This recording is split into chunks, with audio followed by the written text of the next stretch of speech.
علیکم ورحمۃ اللہ نحمدہ ونصلی علی رسولہ الکریم اما بعد فاعوذ باللہ من الشیطان الرجیم بسم اللہ الرحمن الرحیم رب اشرح لی صدری ویسر لی امری واحلل عقدۃ من لسانی یفقہوا قولی۔ سورہ الکہف آیت نمبر 79 سے انشاءاللہ کرنا ہے، اور واقعہ خضر علیہ السلام اور موسیٰ علیہ السلام کا چل رہا تھا۔ اس میں آپ کو یاد ہوگا کہ موسیٰ علیہ السلام علم حاصل کرنے کی غرض سے خضر علیہ السلام کے ساتھ تھے، اور یہ علم جو تھا یعنی کہ کسی کلاس میں بیٹھ کے نہیں سیکھا جا رہا تھا، بلکہ مشاہدے اور تجربے کا علم تھا۔ اور جیسے موسیٰ علیہ السلام کو شریعت کا علم دیا گیا تھا، تو یہاں پر ان کو جو ہے قدری یا کونی احکامات کو نافذ کرنے کا علم تھا، یعنی یہ دونوں بالکل ڈیفرنٹ تھا۔ تو اس میں ہم دیکھتے ہیں کہ جو افعال یا اعمال خضر علیہ السلام سے سرزد ہوئے، موسیٰ علیہ السلام اس پر صبر نہ کر سکے، اور خضر علیہ السلام نے ان کو پہلے ہی متنبع کیا تھا کہ آپ میرے ساتھ صبر نہیں کر سکیں گے، اور انہوں نے ان کو کہا تھا کہ مجھے نہ پوچھنا یہاں تک کہ میں تمہیں خود ہی کچھ بتاؤں، ٹھیک ہے، یعنی انہیں سوال کی اجازت نہیں تھی، لیکن چونکہ موسیٰ علیہ السلام نے سوالات کیے تو انہوں نے کہا کہ اب تمہاری طرف میری یعنی حجت تمام ہو گئی ہے، تو اب یعنی میں اس کی تعویل بتاتا ہوں جو واقعات ہم دونوں کے ساتھ پیش آئے، اور 3 مختلف واقعات ہیں، آج ہم نے ان کی انشاءاللہ تعویل سننی ہے، ٹھیک ہے۔ شروع کرتے ہیں۔ اما السفینہ تو خضر علیہ السلام کہنے لگے، رہی کشتی، فکانت تو وہ تھی، لمساکینہ مسکینوں کے لیے، یعملونہ وہ عمل کرتے تھے یا کام کرتے تھے، فی البحری سمندر میں، فاردت تو میں نے ارادہ کیا، ان اعیبہا کہ میں عیب دار کر دوں اس کو، ٹھیک ہے۔ کوشش کیا کریں اپنا جو بھی قرآن آپ یہاں سے یاد کرے ہوتے ہیں نا، کوئی ایسا ورڈ جو اردو میں ملتا جلتا ہو اس عربی میں، وہ آپ یاد کر لیا کریں، ٹھیک ہے۔ یعنی عیبہا عیب کردار کر دوں، اس میں نقص ڈال دوں، اس میں کوئی کمی کر دوں۔ مکانہ وراءہم اور تھا اس کے ورے یعنی اس کے پرے، ملکن ایک بادشاہ، یاخذو وہ لیتا تھا، کلّ ہر سفینت ان کشتی کو، غصباً غصب کرتے ہوئے، یعنی چھین کر ظلم سے۔ غصب کا لفظ جو ہے ویسے اردو میں استعمال ہوتا ہے، ٹھیک ہے۔ تو جیسے بھی میں نے کہا کہ آپ کا جو ہے نا ترجمہ پھر اس کی مدت زیادہ ہو جائے گی یاد رہنے کی، جب آپ اس کو اپنی زبان میں کسی ورڈ میں سیکھ لیں گے، ٹھیک ہے۔ تو اب سب سے پہلے تو انہوں نے کشتی کا معاملہ بتایا، کہنے لگے کہ وہ چند مسکینوں کی ملکیت تھی جو دریا پر محنت مزدوری کرتے تھے، تو میں نے چاہا کہ اس کشتی کو عیب دار کر دوں، یعنی اس میں کوئی نقص ڈال دوں، کیونکہ ان کے آگے ایک ایسا بادشاہ تھا جو ہر کشتی کو زبردستی چھین لیتا تھا، یعنی جس منزل پر یہ کشتی پہنچنے والی تھی وہاں پر اس کو لے لیا جانا تھا اگر یہ بہت اچھی نظر آ رہی ہوتی، ٹھیک ہے۔ اور انہوں نے یہ دراصل دیکھنے میں یہ عمل کیا تھا کہ نقصان تھا ملاحوں کے حق میں، لیکن دراصل خضر علیہ السلام اپنے علم کی وجہ سے جانتے تھے کہ اب ظاہر ہے اب یہاں پر ہم علم ہی سیکھ رہے ہیں نا، ٹھیک ہے۔ تو ہمارے بہت سی باتیں ہمارے ساتھ ایسی ہوتی ہیں جن کا علم ہمیں نہیں ہوتا، جن کی ہمیں حکمت سمجھ نہیں آ رہی ہوتی، تو ہم اللہ سے شاکی بھی ہو جاتے ہیں، ٹھیک ہے۔ تو یہ جب ہم ان واقعات کی تعویل سنیں گے تو ہمارے ذہن میں یہ بات بھی ہونی چاہیے کہ جیسے ایمان کے ارکان ہیں نا، آپ یہ دیکھیں کہ اللہ پر ایمان اور اس کے بعد آخرت پر ایمان، یہ جو آخرت پر اور تقدیر پر ایمان ہے نا، یہ بہت اہم حصہ ہے ہمارے ایمان کا، ٹھیک ہے۔ اور اسی سے ہی ہمارا یعنی اللہ سے تعلق اور اللہ تعالیٰ کے ساتھ جو ہم معاملہ کرتے ہیں نا وہ بھی ظاہر ہوتا ہے۔ اگر ہمارا تقدیر پر اچھا ایمان ہونا صحیح والا، تو پھر ہمیں اللہ سے شکوہ نہیں ہوگا، پھر ہم بیزار نہیں ہوں گے اللہ سے کہ اللہ نے میرے ساتھ ہی ایسا کیوں کر دیا، ٹھیک ہے۔ تو اب دیکھنے میں خضر علیہ السلام کا جو عمل تھا وہ آنکھوں کو تو برا لگتا ہے کہ بھئی جس کشتی میں تم بیٹھے اور انہوں نے تمہیں بغیر معاوضے کے سوار کیا، تم اسی کو عیبدار کر رہے ہو، اور خضر علیہ السلام نے بھی اس کو کوئی ایسا عیبدار نہیں کیا تھا کہ کوئی اس کے نیچے سوراخ کر دیا ہو تو پیندے سے پانی اوپر آئے اور وہ ڈوب جائیں، بلکہ اس میں کچھ ایسا عیب پیدا کیا تھا کہ وہ دیکھنے میں بری لگنا شروع ہو گئی تھی، لیکن وہ کام کے قابل تھی، ٹھیک ہے۔ اور اس کی وجہ یہ تھی کہ ان کو پتا تھا کہ اس کے آگے جو بادشاہ ہے وہ یہ کشتی ان سے لے لے گا اور ان مسکینوں کا روزگار بند ہو جائے گا، چنانچہ انہوں نے کشتی سے ایک تختہ توڑا اور وہ غصب ہونے سے بچ گئی، ٹھیک ہے۔ تو یہ دراصل انہوں نے ان سین بھلائی کی تھی ان کشتی والوں کے ساتھ، دیکھنے میں تو یہ برائی تھی کہ ان کی کشتی کو عیبدار کیا، لیکن یہ دراصل ان کشتی والوں سے بھلائی ہو گئی تھی، ٹھیک ہے۔ اور اب اگر کسی کو یہ پتا ہو کہ ایسا ہونا ہے تو وہ پھر اس عمل پر نہیں بولے گا، اگر اس کو پتا ہو کہ آگے بادشاہ نے چیزیں یہ کشتیاں لے لینی ہیں تو وہ تو کہے گا یہ تو تم نے بہت اچھا کیا کہ میری کشتی تم نے توڑ دی تو بچ گئی، ٹھیک ہے۔ تو یہ بات ہوتی ہے کہ بعض اوقات کچھ معاملات کی حکمت ہمیں نظر آتی ہے، ان کا علم ہمیں ہو جاتا ہے، ہماری اپنی فہم و فراست کی وجہ سے یا ہمارے ایمان کی وجہ سے، لیکن بہت سی باتیں ایسی ہیں جن پر ہمیں ایمان لانا پڑتا ہے، ان تقدیر پر راضی ہونا پڑتا ہے. کیوں؟ اس لیے کہ یعنی ہمیں ان کا نہیں پتہ ہوتا، پھر بھی ہمیں اس پر راضی ہونا پڑتا ہے. یہ جو ہم روزانہ دعا پڑھتے ہیں نا، رضیت باللہ ربا وبالاسلام دینا وبمحمد نبیّا، کہ میں اللہ کے رب ہونے پر راضی ہوگی. تو رب ہمارے ساتھ جو کر رہا ہے، جو وہ مدبر ہے، وہ ہمارے فیصلے کر رہا ہے، ہمیں اس پر راضی ہونا ہے. ٹھیک ہے، خواہ ہمیں چیزوں کی حکمت سمجھ نہیں آ رہی، میرے ساتھ یہ کیوں ہوا، میں ان حالات میں کیوں ڈالے گی. حالانکہ یہ حالات وہی ہیں جو ہم نے چیلنج کے طور پر قبول کر لیے تھے جب ہمیں روحیں دی گئیں، یعنی جب ہم روحوں کی صورت میں تھے نا. تو اب یہاں پر دراصل ہمیں کیا پتہ چل رہا ہے کہ یہ جو خضر علیہ السلام کو علم دیا گیا تھا، یہ موسیٰ علیہ السلام کے پاس نہیں تھا. ٹھیک ہے. اور ایک اور بات جو مسکین کے حوالے سے یہاں سے ہمیں پتہ چل رہی ہے کہ کیونکہ مساکین کے لیے آتا نا کہ ان کو زکوٰۃ لگتی ہے، تو اس سے علماء نے یہ پوائنٹ بھی نکالا ہے کہ اگر کوئی مسکین جیسے جس کے پاس گھر بھی ہے، یعنی یہاں پر ان کے پاس پراپرٹی ہے، کشتی از اے بگ پراپرٹی، سفینہ ہے جو ان کے پاس، بحری جہاز جو کہ سمندر میں چلتا ہے، لیکن ان کو مسکین کہا گیا ہے. کیونکہ گھر اور پراپرٹی ہونے کے باوجود اگر کسی کی پوری نہیں پڑتی، یعنی اس کا کنبہ قبیلہ زیادہ ہے یا اس کی ضروریات پوری نہیں ہو رہی، وہ ایک وقت کا کھانا اس کو ملتا ہے، دوسری وقت کا نہیں ملتا، یا یہ کہ دوسری طبی سہولیات اس کو میسر نہیں ہیں یا تعلیمی سہولیات میسر نہیں ہیں، تو پھر ان مسکینوں کی بھی زکوٰۃ سے مدد کی جا سکتی ہے، اگرچہ کہ ان کے پاس مال وغیرہ ہو، یعنی کہ بیسک جو ایسٹس ہیں نا وہ ان کے پاس ہوں. کیونکہ یوزلی ہماری نظر اسی پہ جاتی ہے، وہ فلانے کے پاس موبائل ہے، فلانے کے پاس تو گھر میں یہ بھی ہے، اور اس کا تو اپنا گھر ہے، اس کو تو زکوٰۃ نہیں لگتی. ٹھیک ہے. اچھا، آگے اس کے بعد اگلی آیت میں فرمایا وَأَمَّا الْغُلَامُ، اور رہا لڑکا، فَكَانَ أَبَوَاهُ، تو تھے اس کے والدین، ابواہو یعنی دو والدین، یعنی اس کے ماں باپ کی طرف اشارہ ہے، مؤمنین، دونوں مومن تھے. فخشینا، تو ہم کو ڈر ہوا، این یرہقہما، کہ وہ غالب آ جائے گا ان پر، ان دونوں پر، ہما یعنی ان دونوں ماں باپ پر، طغیاناً سرکشی سے، وکفراً اور کفر کے ساتھ. اور لڑکے کا قصہ انہوں نے کیا بتایا کہ اس کے والدین مومن تھے، تو انہیں ڈر ہوا کہ یہ لڑکا اپنی سرکشی اور کفر کی وجہ سے ان پر کوئی مصیبت نہ لا کھڑی کرے. یعنی اتنا اس لڑکے میں اتنی بغاوت ہونی تھی مستقبل میں کہ اس نے اپنے ماں باپ پر غلبہ پا لینا تھا. اور یہ موسیٰ علیہ السلام کو تو نہیں پتا تھا. اس سے یہ بھی پتہ چلتا نا کہ انبیاء کے پاس غیب کا علم نہیں ہوتا ہے، الا یہ کہ جو اللہ سبحانہ تعالیٰ ان کو مطلع فرما دے. ٹھیک ہے. جیسے ہمیں قیامت کے بارے میں بتایا گیا، مستقبل کی کچھ پیشین گوئیاں ہیں جو نبی صلی اللہ علیہ وسلم کے ذریعے ہم تک پہنچی ہیں، لیکن بس وہی غیب کا علم جو اللہ کے ذریعے ان تک آتا ہے، اور اس کو پھر غیب نہیں کہتے، کیونکہ غیب تو وہ ہوتا ہے نا جس کے حاصل کرنے کا کوئی وسیلہ ہی نہ ہو. ٹھیک ہے. تو یہ اللہ سبحانہ تعالیٰ ہی آسمانوں اور زمین کے غیب کو جانتے ہیں. اور یہاں پر خضر علیہ السلام کی جو ہمیں خصوصیت نظر آ رہی ہے کہ وہ اللہ سبحانہ تعالیٰ کے ایک ایسے بندے تھے کہ جن کو یہ علم دیا گیا تھا. اور یہ کچھ مفسرین کہتے ہیں یہ فرشتے بھی ہو سکتے ہیں، کیونکہ فرشتے اللہ سبحانہ تعالیٰ کے کونی قدری احکامات کو زمین پر نافذ کر رہے ہوتے ہیں. اب ہم میں سے اگر کوئی جائے اور اس کو کہا جائے، اللہ یعنی کہ ایسا ہوگا تو نہیں کہ ہمیں کہا جائے کہ اس بچے کی جان لے لو، اس دودھ، اور اسپیشلی جب دودھ پیتا بچہ ہوتا ہے وہ فوت ہوتا ہے، تو کیسے ساتھ والیوں کو بھی دکھ لگ جاتا ہے نا اس عورت کا جس کا وہ چلا جاتا ہے. تو ہم کہیں گے کہ یہ تو ظلم ہے. تو لیکن اللہ سبحانہ تعالیٰ ہی جانتے ہیں، اسی کی حکمت ہے کہ، اور بعض اوقات کتنے ہی ایسے واقعات آپ کے سننے میں آئے ہوں گے کہ ادھر کوئی جوان موت ہو رہی ہوتی ہے اور اسی گھر میں کوئی بچہ پیدا ہو رہا ہوتا ہے. ٹھیک ہے. تو یہ اللہ سبحانہ تعالیٰ ہی جانتے ہیں. تو اس لڑکے کا معاملہ کیا تھا کہ یہ اتنا سرکش تھا کہ ان کو یہ ڈر پیدا ہوا کہ یہ گمراہی کا راستہ اختیار کرے گا. اور والدین کو چونکہ اس سے محبت تھی، کہتے ہیں یہ لڑکا بڑا خوبصورت تھا، یعنی کہ والدین ہو سکتے اس کی محبت میں مبتلا ہو جاتے، تو عین ممکن تھا کہ یہ والدین کو بھی اپنے ساتھ ہی لے ڈوبے، جو کہ سچے فرما بردار تھے. والدین اس کے کیا تھے؟ مومنین تھے، مومن تھے.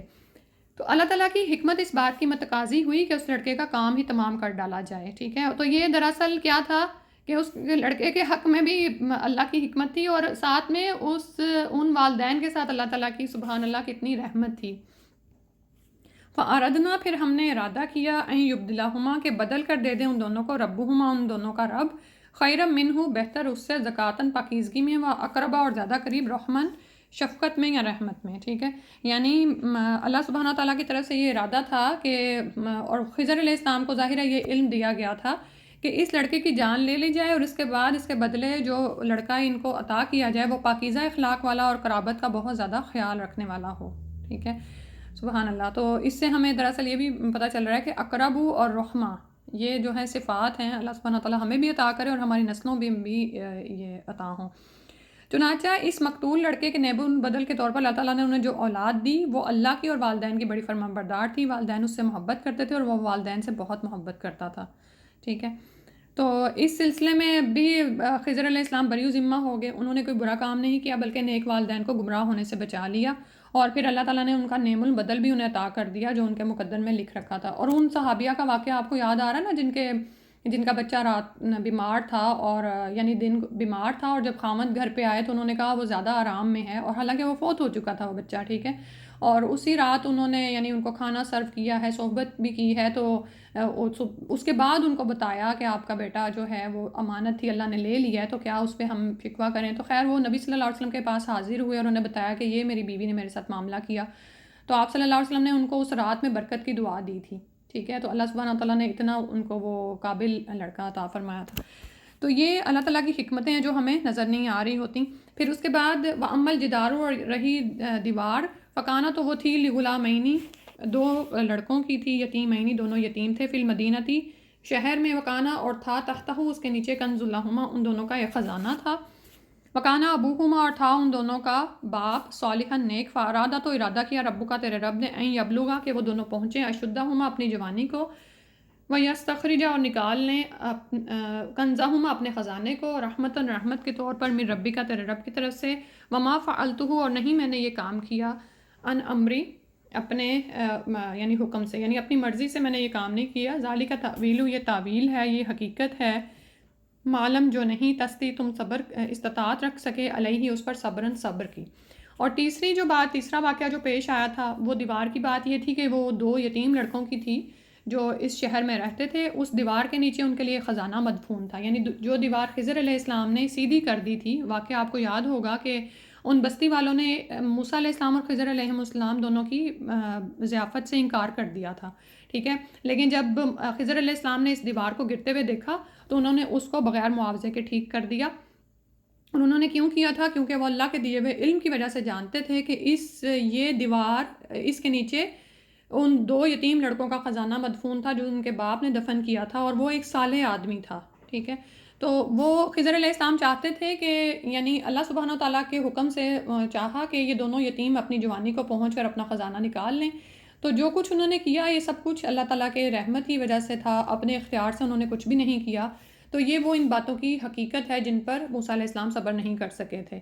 تو کیونکہ اگر دیکھیں دیوار گر پڑتی تو خزانہ ظاہر ہو جاتا اور بدنیت لوگ اس پر قبضہ کر لیتے، بچے ابھی جوان نہیں ہوئے تھے اور تھے بھی وہ یتیم، کوئی ان کو والی وارث بھی نہیں تھا ان کا جو ان کے لیے ان کے حق میں لڑتا، ٹھیک ہے، تو لوگ اٹھا کر لے جاتے خزانہ اور یتیموں کے ہاتھ کچھ بھی نہ لگتا، تو لیکن جب دیوار ٹھیک ہو گئی اور لوگوں کو کیا پتا کہ دیوار کے نیچے کیا ہے، ٹھیک ہے، تو بڑے ہو کر وہ خود ہی اپنے باپ کی دفن شدہ دولت نکال کر اپنے استعمال میں لے آئیں گے، ٹھیک ہے۔ تو یہاں پر ہمیں یہ تینوں واقعات میں کیا پتہ چلتا ہے کہ اللہ تعالیٰ کی مصلحتیں اللہ ہی جانتا ہے، بعض اوقات ہمارے ساتھ کوئی معاملہ ہوتا ہے اور ہم یعنی اس پر اتنے بے چین ہو اٹھتے ہیں، اللہ تعالیٰ سے تڑپ تڑپ کی شکوہ بھی کرتے ہیں، اور یعنی اچھا شکوہ میں بھی یہ ہے کہ انما اشکو بثی و حزنی الی اللہ، آپ اللہ کی طرف شکوہ کر سکتے ہیں، اللہ تعالیٰ سے جو آپ کو چیز اچھی لگتی ہے وہ مانگ بھی سکتے ہیں، لیکن ہم نہیں جانتے کہ کوئی ایک چیز جس میں ہمیں خیر نظر آ رہی ہے وہ ہمارے لیے شر ہے، اور ایک چیز جس میں ہمیں شر نظر آ رہا ہے بظاہر وہ ہمارے لیے کتنی خیر کی باعث ہوگی، ٹھیک ہے۔ تو یہ اللہ سبحانہ تعالیٰ کی حکمتیں ہیں۔ تو ہمارا مومن کا کام کیا ہوتا ہے کہ وہ اللہ کی تقدیر پر ایمان لے آئے اور اس کو خوشی کے ساتھ قبول کرے۔ جب انسان اللہ کی تقدیر کو خوشی کے ساتھ قبول کرتا ہے تو یعنی انسان جب اللہ سے خوش ہو جاتا ہے تو اللہ تعالیٰ اس کو خوش کر دیتے ہیں، ٹھیک ہے، اور پھر یہی ہوتا ہے کہ جب آپ مان جاتے ہیں تو اللہ تعالیٰ آپ کو حکمتیں بھی سجھا دیتے ہیں اور آپ کو نظر بھی آنی شروع ہو جاتی ہیں، ٹھیک ہے۔ تو ان تینوں واقعات میں دراصل مشیت الہی کے کاموں میں پوشیدہ حکمتوں پر روشنی پڑتی ہے، ٹھیک ہے، اور یہ سارا ہم نے جس طرح اوپر سے دیکھا ہے، اللہ سبحانہ تعالیٰ ہمیں بھی توفیق عطا فرمائیں کہ جب بھی ہمارے اوپر کوئی یعنی دیکھیں جو نعمت ہوتی ہے نا وہ تو ہم آرام سے لے لیتے ہیں، خوش ہو کے لیتے ہیں، ٹھیک ہے، خوش ہونا چاہیے، لیکن نعمت بھی ایک امتحان ہوتی ہے، نعمت پر خوش ہونا عبادت نہیں ہے، ویسے تو کچھ لوگ خوش بھی نہیں ہوتے، نعمتوں پہ بھی خوش نہیں ہوتے، لیکن نعمتوں پر شکر ادا کرنا عبادت ہے، ٹھیک ہے. اور دوسری طرف ہمارا حال کیا ہے کہ جب مصیبتیں آتی ہیں نا تو اس وقت وہ بھی آزمائشیں ہوتی ہیں، اس وقت دیکھنا چاہیے کہ ہمارا تقدیر پر ایمان کیسا ہے. اس وقت کیا ہے کہ صبر کرنا چاہیے. ایک ہوتا ہے کہ ہم کہتے ہیں صبر آ ہی گیا ہے، اور ایک ہوتا ہے کہ صدمے کی پہلی چوٹ پر صبر کرنا، انا للہ و انا الیہ راجعون پڑھنا، اللہ تعالیٰ کی مشیت پر راضی رہنا. اور پھر وہ جو دعا ہمیں سکھائی گئی ہے، اللہم اجرنی فی مصیبتی و اخلف لی خیرا منہا، یعنی اللہ تعالیٰ سے یہ امید باندھنا کہ اللہ مجھے اس سے اچھی تو خیر والی چیز عطا کر دے، ٹھیک ہے. اور یہ بھی کون کرے گا؟ وہی جو کہ مصیبت پر صبر کر لے گا اور شکوے شکایت میں نہیں پڑے گا. اور اللہ تعالیٰ اجر اور نعم البدل عطا بھی فرما دیتے ہیں، ہمیں ان واقعات میں پتہ بھی چل رہا ہے، ٹھیک ہے. ان ماں باپ سے ان کا محبوب بچہ لیا گیا تو بدلے میں ان کو ایک پاکیزہ اور اچھا بچہ عطا فرمایا گیا، ٹھیک ہے. اسی طرح باقی بھی واقعات میں ہم دیکھتے ہیں. اب آخری بات یہ رہ جاتی ہے کہ خضر علیہ السلام کون تھے. تو بات تو وہی ہے جو ہم پہلے بھی سیکھ چکے ہیں سورہ کہف میں ہی، کہ یعنی اس طرح کی بحثوں میں پڑھنے کی ضرورت نہیں ہے. کچھ لوگ ان کو یعنی نبی تسلیم کرتے ہیں، لیکن ہم دیکھ رہے ہیں کہ وہ نبوت سے ان کا معاملہ الگ ہے، ٹھیک ہے. کیونکہ نبیوں کو، انبیاء کو بھی یہ علم نہیں دیا جاتا. اب یہ دیکھیں نا کہ موسیٰ علیہ السلام اگر ان اعمال پر صبر کیوں نہ کر سکے، کیونکہ یہ اعمال شریعت کے خلاف تھے. کسی لڑکے کو پکڑ کر اس کی گردن مروڑ کے مار دینا، یا اسی طرح جو کسی کی کشتی یا مال کو خراب کر دینا، یہ سب جو ہے نبوت یا شریعت کے اوامر کے خلاف ہوتے ہیں. کیونکہ انبیاء تو خود معروف کا حکم دے رہے ہوتے ہیں اور نہیں سے منع کر رہے ہوتے ہیں، ٹھیک ہے. تو یہاں پر چونکہ یہ اسپیشلی موسیٰ علیہ السلام کو ان سے علم حاصل کرنے کے لیے بھیجا گیا تھا، تو ان کا جو معاملہ ہے نا وہ ایک لگتا ہے کہ اس دائرہ کار ہی مختلف ہے، کہ انبیاء کی شریعت اور ان کا دائرہ کار الگ ہے اور ان کا ایک الگ ہے. کچھ لوگ ان کو ولی سمجھتے ہیں یا کچھ فرشتے سمجھتے ہیں، یعنی وہ فرشتے جن کا شمار مدبرات امر میں ہوتا ہے، ٹھیک ہے. تو ہو سکتا ہے ایسا ہو، لیکن اس میں ہم زیادہ بحثوں میں نہ پڑیں، کیونکہ آپ یہ دیکھیں کہ اصل میں بات ہمیں یہ ہے کہ ہمیں یہاں پر سکھایا کیا جا رہا ہے، ٹھیک ہے. ویسے اگر آپ اپنی تفاسیر میں پڑھنا چاہیں تو بہت لمبا اس میں بحث کی گئی ہے، لیکن مجھے تو جو یہ فرشتے والی وہ بات ہے نا وہ یعنی ٹھیک لگی تھی. یعنی نعوذ باللہ، یہ میں آپ کو نہیں کہہ رہی کہ آپ میری رائے لے لیں، تو کیونکہ وہ تدبیر امور کائنات پر معمور تھے نا، ٹھیک ہے. اللہ کی طرف سے ان کو حکم ہوا اور انہوں نے وہ کر دیا، ٹھیک ہے. جیسے اب یہ جیسے ابھی میں نے موت ہی کی مثال دی ہے، ملک الموت کو جہاں پر حکم دیتا ہے وہ اسی طرح سے روحیں قبض کر لیتا ہے. اور جیسے ابھی ریسنٹلی ہمارے فیملی میں فوت ہوئے، تو ہم یہی کہہ رہے تھے کہ اللہ کی طرف سے بچوں کے آنے کا ایک نمبر ہوتا ہے لیکن جانے کا نمبر سیم نہیں ہے، ٹھیک ہے. یعنی ہمارا تو یوزلی یہ حال ہے نا کہ ہم کہتے ہیں اچھا فلان بوڑھا ہو گیا تو وہ فوت ہو جائے گا. نہیں، وہ اللہ تعالیٰ اس سے چھوٹے اولاد کو بھی لے جا سکتے. مثلا ایک گھر میں 9 بہن بھائی ہیں تو ضروری نہیں ہے کہ 9واں ہی آخر میں جائے گا، وہ پہلے بھی جا سکتا ہے. یہ اللہ کی حکمت ہے، اللہ تعالیٰ ہی جانتے ہیں.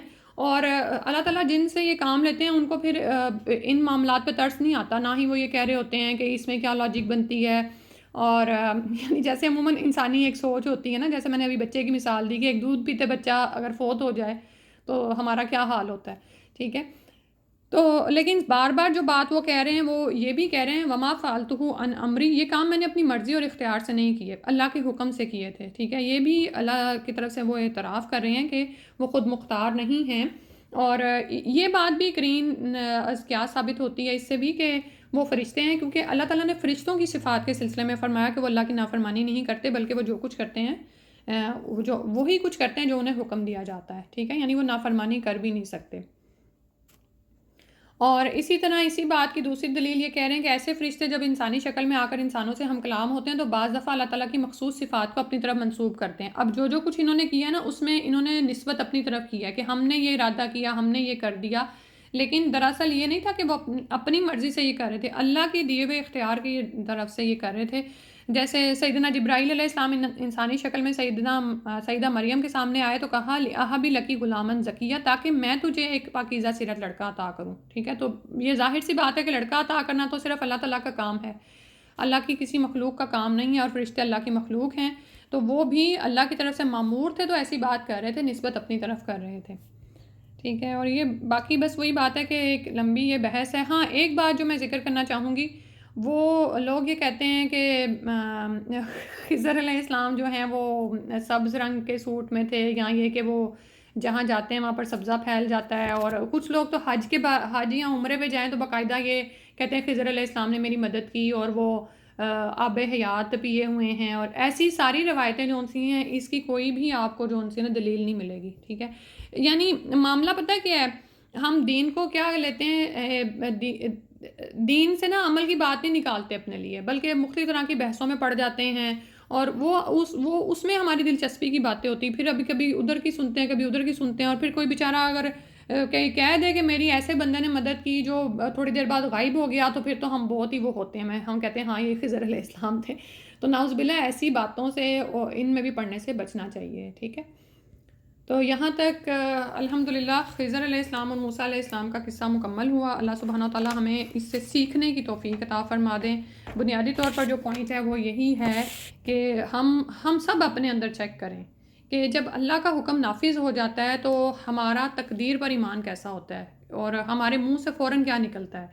اور ظاہر ہے یہاں پر اب جو بھی تقدیر نظر آ رہی ہے نا وہ ہمیں اچھی لگنے والی چیزیں نہیں ہیں. ٹھیک ہے, دنیا میں یعنی جو کونی قدری معاملات ہیں اس میں آپ دیکھیں کہ کچھ ایسی چیزیں ہوتی ہیں جو آپ کو محبوب ہوتی ہیں, آپ کو نعمتیں ملتی ہیں, بیٹا پیدا ہونا یا اسی طرح بہت مال مل جانا, اچھا گھر مل جانا, گاڑی مل جانا, اچھی تعلیم حاصل ہو جانا یا سو آن. ٹھیک ہے, یہ وہ قدری احکامات ہیں جن پر ہم خوش ہوتے ہیں. ٹھیک ہے, لیکن اس میں بھی میں نے آپ کو بتایا کہ خالی خوش ہونا عبادت نہیں ہے بلکہ اس میں شکر ادا کرنا عبادت ہے, نعمتیں جب ملتی ہیں. اور پھر کچھ کونی قدری احکامات ایسے ہوتے ہیں جو ہماری طبیعتوں کے بالکل ہی خلاف ہوتے ہیں. ہمیں بعض اوقات یعنی جیسے اب دنیا میں ہی ہو رہا ہے, پوری دنیا میں اب مسلمان امت ہی پٹ رہی ہے نا, اس پہ ہی جو ہے لوگ بہت افسوس کرتے ہیں کہ آخر اللہ تعالیٰ نعوذ باللہ ظالم ہیں, کیوں مسلمانوں کے ساتھ یہ ہونے دے رہے ہیں, یہ کیوں ہو رہا ہے. بہت سارے ایسے سوالات اور تبصروں میں انسان اپنا وقت ضائع کرتا ہے. اور کیونکہ ایسا کیوں ہوتا ہے, وہ تقدیر پر ایمان نہیں ہوتا.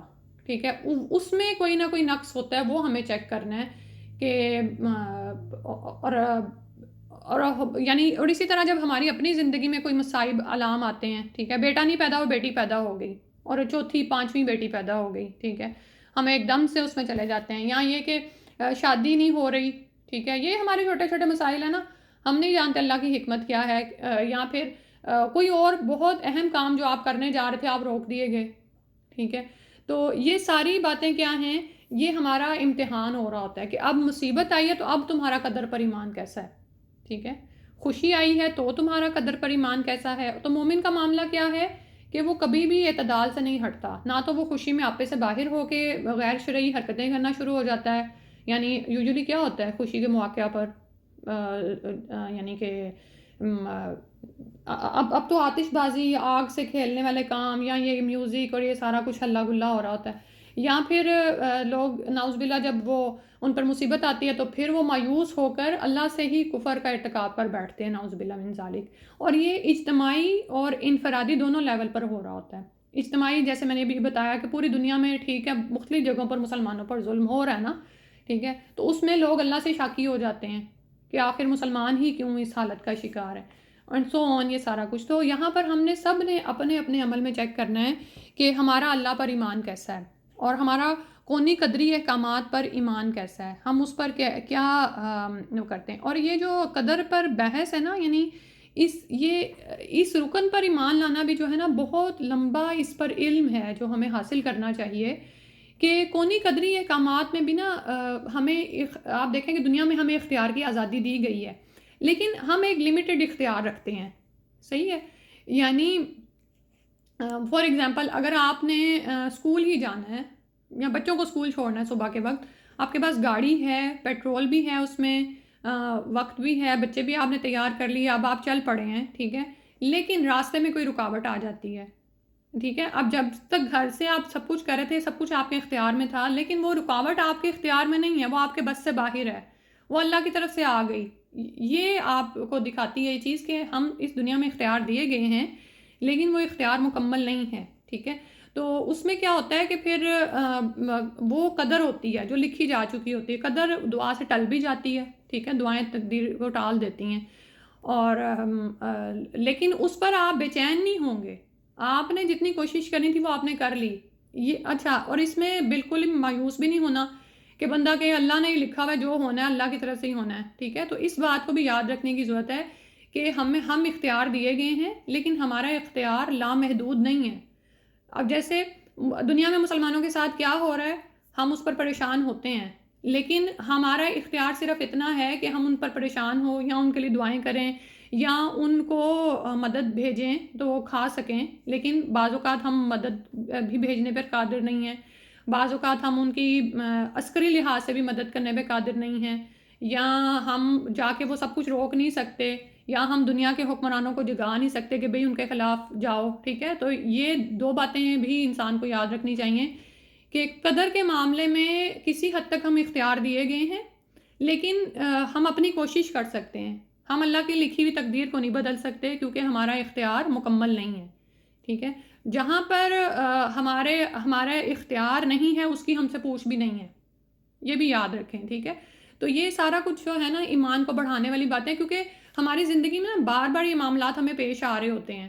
تو جب ہمارے پاس علم پورا نہیں ہوتا تو ہم بڑے پینک ہوتے ہیں، بعض اوقات ہم بڑے ایکسائٹیڈ ہو جاتے ہیں، میں یہ بھی کر جاؤں، میں وہ بھی کر گزروں. نہیں، ہمیں اپنے آپ کو معتدل رکھنا ہے، ہماری شخصیت معتدل ہو اور ہم اللہ سے جڑے رہیں.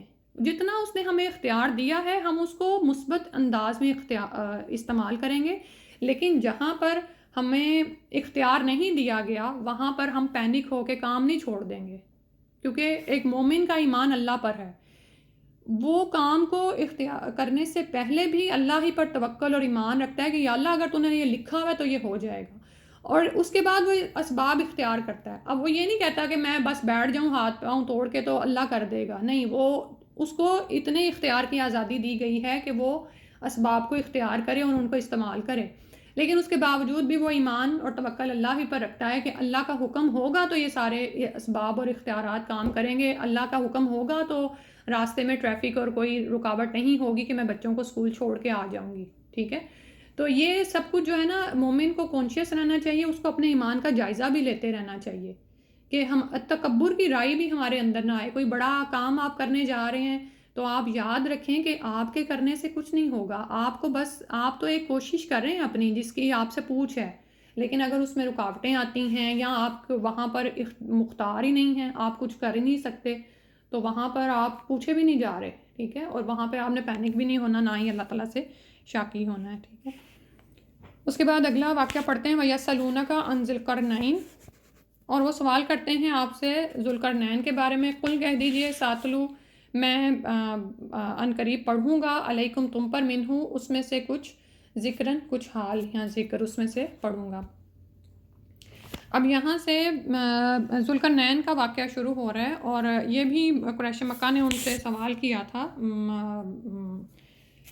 نبی صلی اللہ علیہ وسلم سے. تو اب یہاں پر اللہ سبحانہ تعالیٰ کے حکم سے یہ واقعہ بھی ان کو سنایا گیا تھا. وہ انشاءاللہ آگے پڑھتے ہیں، سارا آئے گا، آیات کچھ اور کر لیں.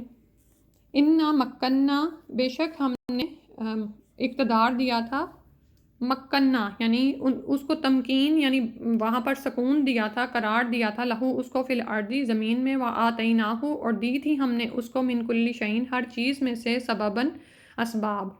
تو اللہ تعالیٰ نے ذوالقرنین کو جو ایک بادشاہ تھا اسے زمین میں اقتدار بخشا تھا اور ہر طرح کا ساز و سامان بھی دے رکھا تھا.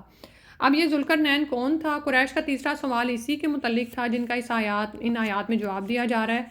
اور ذوالقرنین کی شخصیت کی تعین کے لیے یہ بات تو بہرحال یقینی ہے کہ یہود کو اس کے متعلق علم تھا. کیونکہ اس بادشاہ کا ذکر ان کی کتابوں میں موجود تھا، اسی لیے تو یہود نے قریش کو کہا تھا کہ یہ سوال جا کے پوچھو، ٹھیک ہے. تو قرآن سے معلوم ہوتا ہے کہ وہ ایک مقتدر اور نامور بادشاہ تھا، اللہ تعالیٰ سے ڈرنے والا، منصف مزاج تھا. اس کی سلطنت خاصی وسیع تھی، اللہ نے اس کو یہ سب کچھ عطا کیا تھا. اور اس کا نام ذوالقرنین، کرن اور کرنین، ٹھیک ہے، دو کرنوں والا یعنی دو سینگوں والا ہے. تو اس کے معنی یہ نہیں ہے کہ فی الواقع اس کے سر پر دو سینگ تھے، بلکہ کہا جاتا ہے کہ اس کی سلطنت کا علاقہ کچھ ایسا تھا جیسے ایک مینڈھا اور اس کے اوپر دو سینگ ہوں، ٹھیک ہے. اور یہاں پر جو ہمیں یہ بتایا جا رہا ہے دراصل اس واقعے سے جو سیکھنے کا سبق ہے نا، اور سورہ الکاف ہمیں ہر جمعے کو پڑھائی جاتی ہے کہ دنیا میں نعمتوں کا ملنا کوئی برائی نہیں ہے، ٹھیک ہے.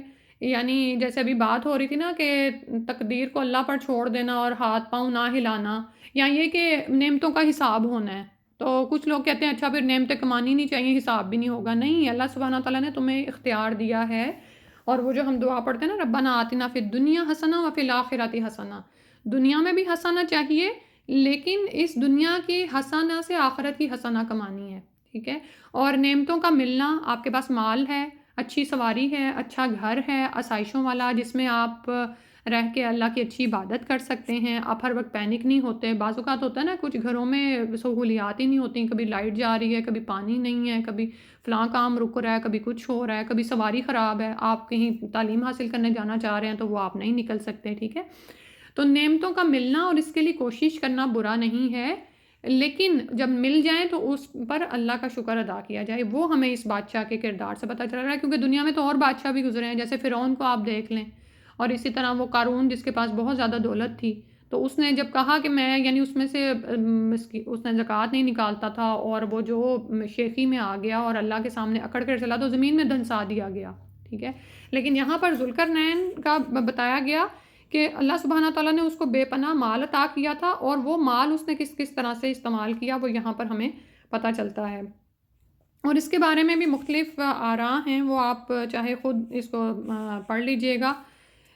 جو جدید تحقیق جو بائبل کے مطالعے سے تحقیق ملتی ہے وہ یہ ہے کہ ذوالقرنین کا اطلاق ایرانی فرمانروا خورس پر ہی ہو سکتا ہے، جس کا عروج 549 قاف میم کے قریب شروع ہوا. اس نے چند سال کے عرصے میں میڈیا اور لیڈیا کی سلطنتوں کو مسخر کرنے کے بعد بابل کو فتح کر لیا تھا، اور اس کے بعد کوئی طاقت اس کی راہ میں مزاحم نہ رہی. اور کچھ اور اس کے بارے میں کچھ اور باتیں بھی کرتے ہیں. ٹھیک ہے. اور یہ ایک لمبی ڈیٹیل ہے جس کو میں اب یہاں پہ نہیں پڑھوں گی، کیونکہ علم حاصل کر لینا اچھا ہے، تاکہ آپ لوگوں کی باتوں میں یہ جو مختلف منتخب کرتے رہتے ہیں نا، اور اس سے کوئی نہ کوئی اپنا وہ دلیل نکالتے رہتے ہیں، اس سے بچنے کے لیے آپ ضرور خود اس کو ایک دفعہ پڑھ لیجئے گا اپنی اپنی تفسیر کی کتاب میں. تو لیکن یہ ہے کہ اس نے اعمال کیا کیے تھے، اور اللہ تعالیٰ نے قرآن میں اس کا ذکر کیوں کیا، وہ ہم ان آیات میں آگے دیکھتے ہیں. فَأَتْبَعَ سَبَبًا، چنانچہ ایک راہ پر مہم پر چل کھڑا ہوا. یعنی اللہ سبحانہ تعالیٰ نے اس کو زمین میں اقتدار دیا، بادشاہ تھا وہ، اور اللہ تعالیٰ نے اس کو ہر طرح کے اسباب ریسورسز عطا فرمائے ہوئے تھے. ٹھیک ہے. جیسے ابھی میں نے کہا نا کہ اگر آپ اپنی زندگی میں سہولتیں رکھنا چاہتے ہیں تو یہ بری نہیں ہے، اس کے لیے آپ اسباب کمائیں. اللہ نے اس کو اپنی فضل سے عطا کیے ہوئے تھے، تو اس نے پیروی کی اسباب کی، یعنی وہ ان اسباب کو لے کر ایک مشن پر چل پڑا. حتیٰ اذا بلغ مغرب الشمسی، یہاں تک کہ جب وہ پہنچ گیا سورج غروب ہونے کی جگہ، وجدہا، اس نے پایا اس کو، تغربو کہ وہ ڈوب رہا ہے، فی عین ایک چشمے میں، حمیۃ گدلے کیچڑ والے. اب یہ والا جو سین ہے نا، یہ سم ٹائمز اگر آپ بہت دور نکل جائیں نا زمین پر ہی، تو افق کے کنارے پر آپ کو نظر آتا ہے. یہاں اگر کبھی آپ نے جہاز کا سفر کیا ہو تو آپ بہت اوپر ہوں اور نیچے جب سورج ڈوب رہا ہوتا ہے تو آپ اس جگہ کو دیکھیں نا، تو وہ بالکل یہی سین ہوتا ہے. ٹھیک ہے. اس کا مطلب کہنے کا کیا ہے کہ بہت دور وہ چلا گیا اسباب کو لے کر، اور اس سے اس بات کا بھی اشارہ ملتا ہے کہ اللہ تعالیٰ نے ریسورسز اس کو اتنے دیے ہوئے تھے کہ اس نے اتنی دور کا سفر اختیار کیا. اور ووجد عندہا قوما، وہاں پر جا کر اس نے ایک قوم کو پایا. قلنا، کہا ہم نے، یا ذوالقرنین، اے ذوالقرنین، اما خواہ ان تعذبا کہ تو عذاب دے، و اما اور خواہ ان تتخذا کہ تو اختیار کرے، فیہم ان کے معاملے میں، حسناً بھلائی. ٹھیک ہے. تو وہ سورج غروب ہونے کی حد تک پہنچ گیا، اور وہاں پر ایسے معلوم ہو رہا تھا جیسے سورج سیاہ کیچڑ والے چشمے میں ڈوب رہا ہے. ٹھیک ہے. یعنی بہت دور کے کنارے پر پہنچ گیا تھا. وہاں اس نے ایک قوم دیکھی ہے، تو وہ لوگ کہنے لگے نہیں، اللہ سبحانہ تعالیٰ نے کہا کہ اے ذوالقرنین، تجھے اختیار ہے، خواہ ان کو سزا دے، یعنی جو مرضی معاملہ کر ان کے ساتھ، یا ان سے نیک رویہ اختیار کر. اور ذوالقرنین کی یہ پہلی مہم جو تھی مغرب کو تھی، پہلا سفر اس نے اپنی سلطنت کی مغربی آخری حد یعنی ایشیائے کوچک کی آخری حد تک کیا تھا، جس کے آگے سمندر ہے. اور یہاں پہنچ کر ذوالقرنین کو ایسے معلوم ہو رہا تھا کہ جیسے سورج سیاہی مائل گدلے پانی میں ڈوب رہا ہے. اور وہاں پر جا کر ذوالقرنین کو جس قوم سے سابقہ پڑا وہ جاہل اور کافر قسم کے لوگ تھے، تو اللہ تعالیٰ نے ذوالقرنین کو یہ مکمل اختیار دے دیا کہ چاہے تو ان کو قتل کرے، کوئی سخت رویہ اختیار کر ان سے، یا اللہ کے فرما بردار بن جانے کی دعوت دے، یا ان سے نرم برتاؤ کرے. ذوالقرنین نے کہا، قالا اما من ظلم، رہا وہ جو ظلم کرتا ہے، فسوف نعذبہ، تو ان قریب ہم اس کو عذاب دیں گے، ثم پھر یرد، وہ لوٹایا جائے گا، الی ربہ، اپنے رب کی طرف، فیعذبہ، تو وہ عذاب دے گا اس کو، یعنی اس کا رب، عذاب النکرہ، ایک سخت عذاب. تو ذوالقرنین بادشاہ کوئی ظالم نہیں تھا کہ اللہ نے اس کے ہاتھ میں ایک جادو کی چھڑی دی اور وہ سب کو مارنا شروع ہو گیا. تو اس سے ہمیں کیا پتہ چل رہا ہے، یعنی اب اس کو جو سا نا ذوالقرنین کے بادشاہ ہونے کو آپ کسی بھی ظالم بادشاہ سے کمپیئر کر سکتے ہیں نا. کہ دوسری طرف اگر ہم فرعون کو دیکھیں تو وہ کیا کہتا تھا کہ اللہ نے اس کو اتنی نعمتیں دیں کہ مصر کے پانی میرے نیچے ہیں اور یہ سب کچھ، اور موسیٰ علیہ السلام کو پھر وہ حقارت کی نظر سے بھی دیکھتا تھا. ٹھیک ہے، تو یہاں پر نعمتیں جو ہیں ذوالقرنین کو بھی دی گئی ہیں، بادشاہت اس کو بھی دی گئی ہے اور اس کو پورا اختیار دیا گیا ہے کہ لوگوں کے ساتھ جیسا چاہے سلوک کرے. ٹھیک ہے، لیکن انہوں نے کیا کہا، وہ کہنے لگے کہ جو ظلم کرے گا نا تو اس کو تو ہم عذاب دیں گے، پھر وہ اپنے رب کی طرف جائے گا تو وہاں سے بھی سخت عذاب پائے گا. لیکن اور اس کے ساتھ ہی کہنے لگے کہ وَأَمَّا مَنْ آمَنَ وَعَمِلَ صَالِحًا، اور جو کوئی ان میں سے ایمان لے آئے گا، صالح عمل کرے گا تو اس کے لیے اچھی جزا ہے. وَسَنَقُولُ لَهُ فَلَهُ جَزَاءُ الْحُسْنَى، تو اس کے لیے اچھی جزا ہے. وَسَنَقُولُ لَهُ مِنْ أَمْرِنَا يُسْرًا، اور ہم عنقریب کہیں گے اس کے لیے اس کے معاملے میں سے آسانی. ٹھیک ہے، تو دونوں طرح کے لوگ ملیں گے آپ کو. تو ذوالقرنین نے کیا کیا کہ یعنی جو کافر لوگ تھے ان کو اچھی طرح سے ان کو سمجھایا، انہیں اسلام کی دعوت دی، اور دعوت کے بعد جو لوگ اکڑ جائیں تو ان کے لیے تو اس نے روش اختیار کی ظالموں کی. ٹھیک ہے، انہیں سزا دی اور ان سے سختی کا برتاؤ کریں گے. اور یہاں پر یہ جو آ رہا نا کہ اما من ظلم، یہ دراصل آمنہ کا اپوزٹ کے مقابلے میں آ رہا ہے. دونوں آیات میں آپ دیکھیں کہ اما من ظلم و اما من آمنہ، تو ایمان لانا اور دوسری طرف ظلم کرنا. ظلم کیا ہے؟ دراصل شرک کرنا. ٹھیک ہے، کیونکہ ہم قرآن میں پڑھیں گے کہ ان الشرک لظلم عظیم. کیونکہ ظلم دراصل ہوتا کیا ہے؟ کسی کے حق میں کمی یا زیادتی جو بھی کرنا. تو اللہ کے حق میں کمی کیا ہے کہ اس کے ساتھ شریک ٹھہرانا. ٹھیک ہے، تو اس نے ان کو توحید کی دعوت دی، اور پھر یہ کہ ان میں سے جو ظلم کرے گا یعنی توحید کی اس دعوت کو قبول نہیں کرے گا اور شرک پر ہی رہے گا، تو پھر کیا ہے، ایسا بندہ ہے جو ہے وہ ذوالقرنین سے بھی سزا پاتا اور پھر اللہ کے ہاں بھی سخت عذاب پائے گا.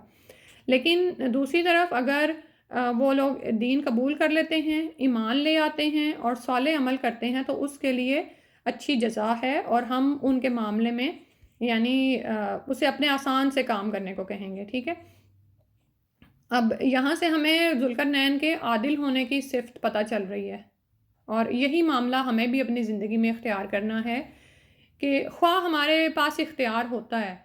اور بعض اوقات کیا ہوتا ہے کہ جب ہم دین سیکھ جاتے ہیں نا تو ہم سمجھتے ہیں کہ اللہ کی طرف سے ہم اختیار دے دیے گئے ہیں کہ ہر ایک کو اب حقارت کی نظر سے دیکھیں، ہر ایک کے عمل پر تنقید کریں، نکتہ چینی کریں، اور شیطان ہمیں یہ کام کرواتا بھی ہے. ہم اب جیسے ہمیں پتہ چل گیا ہے کہ حجاب پہننا ہے اور اچھی لک دینی ہے کیونکہ ہم مسلمان ہیں، تو اب باہر جب ہم دیکھتے ہیں کہ مسلمان بچیوں نے یا عورتوں نے صرف ایک سر پہ ایک کپڑا باندھا ہوا ہے چھوٹا سا، اور ویسے ان کا حلیہ جو ہے وہ مغربی ہے، اور نماز میں بھی بعض اوقات ویسے ہی آ جاتی ہیں. تو سب سے پہلے شیطان ہمیں کیا کرتا ہے کہ یہ دیکھو اس کو تو پتہ ہی نہیں ہے، اور بعض اوقات ہم اس سے لڑنے بھی کھڑے ہو جاتے ہیں. ٹھیک ہے، تو یہاں ہم سمجھتے ہیں کہ ہمیں اختیار دیے گئے، ہمیں تو علم آ گیا ہے نا، اب ہم نے یہ تو نہی عن المنکر میں ہے، ہم ان کو روکیں جا کے. تو یہاں سے ہمیں پتہ چل رہا ہے کہ ذوالقرنین نے کیا کیا ہے. ان کے پاس سارا اختیار تھا، بادشاہ تھے، آزادی تھی، جیسا چاہتے سلوک کرتے، لیکن تدریج کے ساتھ انہیں دعوت دو، انہیں بتاؤ. تو اگر کوئی مسجد میں نماز پڑھنے آ گیا ہے اور وہ نماز کے پراپر حلیے میں نہیں ہے تو آپ اسے گائیڈ کر سکتے ہیں. ٹھیک ہے، اگر کوئی خاتون ایسی حالت میں نماز پڑھ رہی ہے کہ اس کے بال کور نہیں ہیں تو آپ یا تو اس مسجد میں آپ نے ہو سکتا ہے خود ہی رکھے ہوں، یا بعض اوقات اسکارف رکھے بھی ہوتے ہیں، تو آپ اسے کہہ سکتے ہیں کہ بھئی آپ اتنی محنت کر رہی ہیں تو یہ پراپر اٹائر ہے، آپ یہ لے لیں، نیچے بھی آپ کو جو ہے وہ اسکرٹ وغیرہ پہن لیں. اور یوزلی مساجد میں ایسی پڑی ہوتی ہیں چیزیں، لیکن ایک دم سے اس کو ایسے ٹوکنا کہ آئندہ وہ مسجد میں داخل ہی نہ ہو. اور بہت ساری جگہوں پر ایسا ہوتا بھی ہے کہ بوڑھے افراد جو مساجد میں پرانے آنے والے ہوتے ہیں، وہاں پر اگر کوئی جوان بچہ آ جاتا ہے اور اس نے کوئی ایسی پینٹ پہنی ہوئی ہے جو ٹائٹ ہے یا کہیں سے پھٹی ہوئی ہے یا یہ کہ وہ نیچے جا رہی ہے، تو وہ وہیں پر اس کو روک دیتے ہیں. ٹھیک ہے، تو پہلے ہی دن تو نہیں آپ اس کو سمجھا سکتے کہ بھئی تم ٹخنوں سے اوپر چڑھاؤ اپنی شلوار یا پینٹ کو. ٹھیک ہے، تو یہاں پر یہ بات ہے کہ کسی کو پہلے بتاؤ، دعوت دو اس کو. ٹھیک ہے. اور دعوت بھی سب سے پہلے اس کے لباس پر نہیں دینی ہے، یہ بھی یاد رکھیں. سب سے تنقید اس کے لباس سے نہیں شروع کرنی، اللہ سے جوڑنے پہ شروع کرنی ہے. اللہ کی عظمت، اس کی معرفت. اور یہ کیسے آئے گی؟ جب آپ اس کے ساتھ اچھا سلوک کریں گے. ٹھیک ہے، تو وہ آپ سے جڑ جائے گا، پھر وہ اگلی دفعہ آپ سے ملے گا، پھر آپ کوئی توحید کی بات کر سکتے ہیں، اللہ تعالیٰ کی عظمت اور معرفت پہ بات کر سکتے ہیں. جب اللہ کی عظمت اور معرفت اندر آ جاتی ہے نا، اللہ کی قدرت آ جاتی ہے نا اندر، کہ وہ ذوالجلال والاکرام ہے، وہ صاحب عرش کریم ہے. تو پھر کیا ہوتا ہے؟ پھر انسان جب اللہ سے جڑتا ہے اور اس سے محبت کرتا ہے نا، تو پھر وہ خود ہی احکامات کو ماننا شروع ہو جاتا ہے. ٹھیک ہے، پھر اسے خود ہی سمجھ آنا شروع ہو جاتی ہے کہ میں اتنی بڑی ہستی کے سامنے جا رہا ہوں، تو میرا حلیہ ایک پراپر ہونا چاہیے. یہ تو بادشاہوں کا بادشاہ ہے جس کے سامنے میں اس وقت نماز میں جا رہا ہوں، تو مجھے پوری طرح سے تیار ہو کے جانا چاہیے. ٹھیک ہے، تو یہاں سے ہمیں ان کے عمل سے یہ پتہ چل رہا ہے. اور پھر یہ جو آیت نمبر 88 ہے نا، کہ جو ایمان لے عمل صالح کرے تو اس کے لیے اچھا بدلہ ہے. ٹھیک ہے، تو یہی ہمارا جو ہے کہ اگر زندگی میں غلطیاں بھی ہو جاتی ہیں، علم نہیں ہوتا ہمیں، لیکن ایمان کی تجدید انسان کرتا رہے اور اس کے بعد اعمال صالح کرتا رہے. ٹھیک ہے، پھر اس کے بعد فرمایا ثم اتبع سببا، پھر اس نے پیروی کی اسباب کے ساتھ، یعنی ایک دوسری مہم پر چل پڑا. اب وہاں پر ایک اس نے معاملہ کیا جس سے ہمارے لیے سیکھنے کی بہت ساری باتیں ہمیں پتہ چلیں. پھر اس کے بعد دوسری طرف چل پڑا ہے، جو اس کے بعد اسباب تھے، ریسورسز تھے. اب یہاں پر آپ دیکھیں کہ ہمارے پاس بھی ریسورسز ہیں نا، لیکن بڑے ہی افسوس سے کہنا پڑتا ہے کہ جب ہمارے پاس ریسورسز آتے ہیں تو ہمارا اسٹینڈرڈ آف لیونگ انکریز کرنا شروع ہو جاتا ہے. ہمیں یہ بھول ہی جاتا ہے کہ جو مال ہمیں دیا جا رہا ہے اس میں مسکینوں کا، غریبوں کا حصہ ہے، یا یہ کہ جو صلاحیتیں اور دی جا رہی ہیں ہم عورتوں کو، تو وہ اس لیے کہ ہم عام عورتوں سے بڑھ کر کوئی کام کریں. ٹھیک ہے، دیکھیں دنیا میں بہت ساری عورتیں ہیں جن کے پاس صرف اتنی سمجھ بوجھ ہے، اتنی عقل ہے کہ وہ اپنے خامندوں کو، بچوں کو کھانا کھلا رہی ہیں اور ان کے کام کر رہی ہیں. تو اس کے بعد یعنی ان کے طاقت بھی نہیں بچتی ان کے اندر، نہ ہی وہ ذہنی طور پر اتنی ان کو شعور دیا گیا ہے کہ وہ کچھ کریں. لیکن ہم میں سے جن خواتین کے پاس ریسورسز ہیں، مشینیں ہیں، ہر چیز موجود ہے، گھروں کی صفائی روز نہیں کرنی پڑتی ہے، اور بھی بے شمار ایسی چیزیں نا، ہم کمپیئر کر سکتے ہیں اپنے آپ کو کسی بھی تھرڈ ورلڈ کنٹری میں رہنے والی ایک ایسی خاتون سے. اور بعض اوقات کچھ خواتین ایسی ہوتی ہیں جن پر مردوں کی بھی ذمہ داری ہوتی ہے، لائک یہ کہ ان کے گھروں میں کوئی مرد کمانے والا نہیں ہے، کمانا بھی انہوں نے خود ہے، اور گھر کے کام بھی انہوں نے خود کرنے ہیں، باہر کے کام بھی انہی پر پڑے ہوئے ہیں. تو ہمیں دیکھنا چاہیے کہ اگر ہم اس حالت میں نہیں ہیں اور ہمارے پاس اسباب ہیں، تو کیا یہ اسباب صرف اس کام کے لیے رہ گئے ہیں کہ ہم ہر ہفتے ایک دعوت کریں، اپنے گھروں کو سجاتے رہیں اور لوگوں کو بلاتے رہیں اور پھر ریٹرن میں ان کی دعوتوں میں جاتے رہیں؟ کیا یہ وہ دین ہے جو ہمیں صحابہ نے پیش کیا تھا؟ ٹھیک ہے، یعنی کیا اسباب اسی معاملے کے لیے رہ گئے ہیں؟ ٹھیک ہے، کیونکہ ان اسباب کے بارے میں سوال کیا جانا ہے، کیونکہ میں نے ابھی آپ کو بتایا نا کہ فرعون کو بھی اسباب دیے گئے تھے، دولت، جائیداد، اور بھی بے شمار بادشاہوں کو دی گئی ہے. لیکن انبیاء میں 2 بادشاہ گزرے ہیں، داؤد علیہ السلام اور سلیمان علیہ السلام.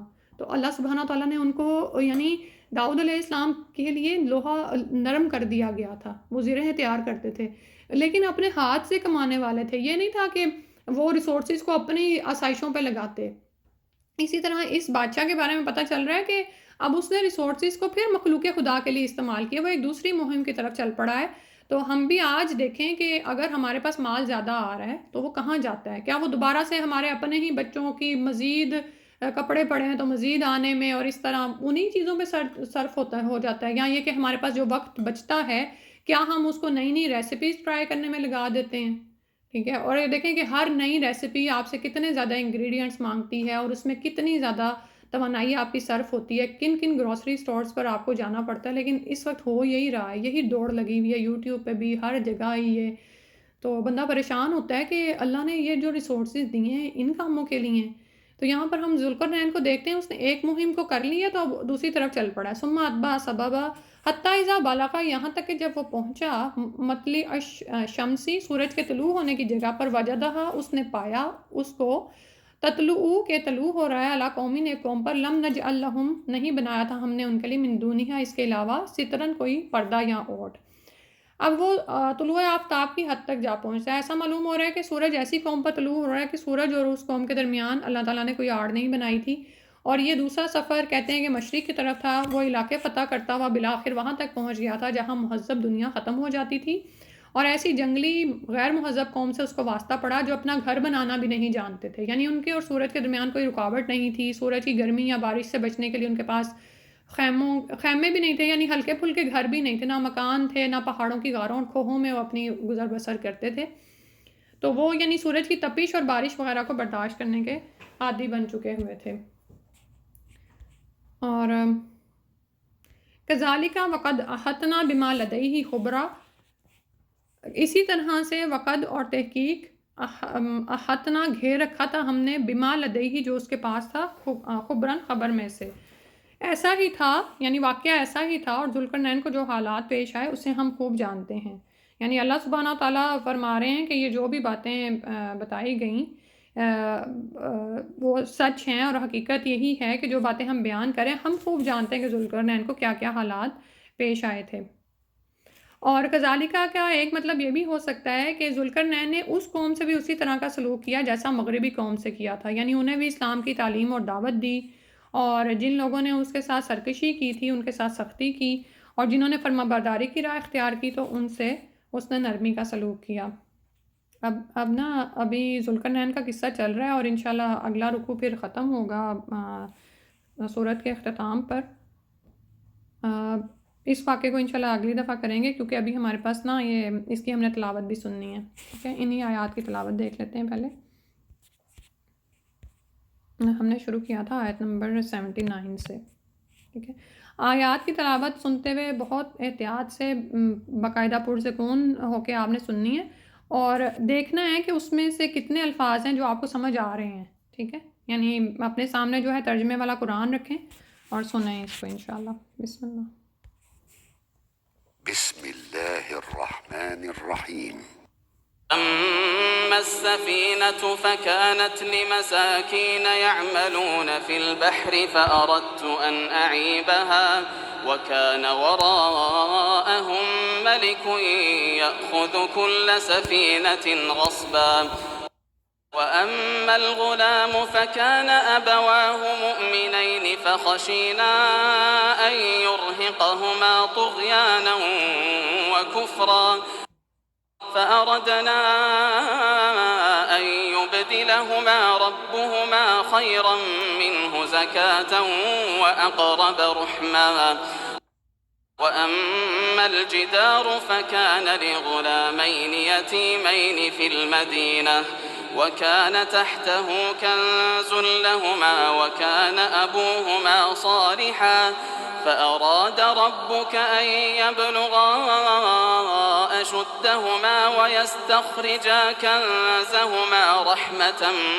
من ربك وما فعلته عن أمري ذلك تأويل ما لم تسطع عليه صبرا ويسألونك عن ذي القرنين قل سأتلو عليكم منه ذكرا إنا مكنا له في الأرض وآتيناه من كل شيء سببا فأتبع سببا حتى إذا بلغ مغرب الشمس وجدها تغرب في عين حمئة ووجد عندها قوما قلنا يا ذا القرنين إما أن تعذب وإما أن تتخذ فيهم حسنا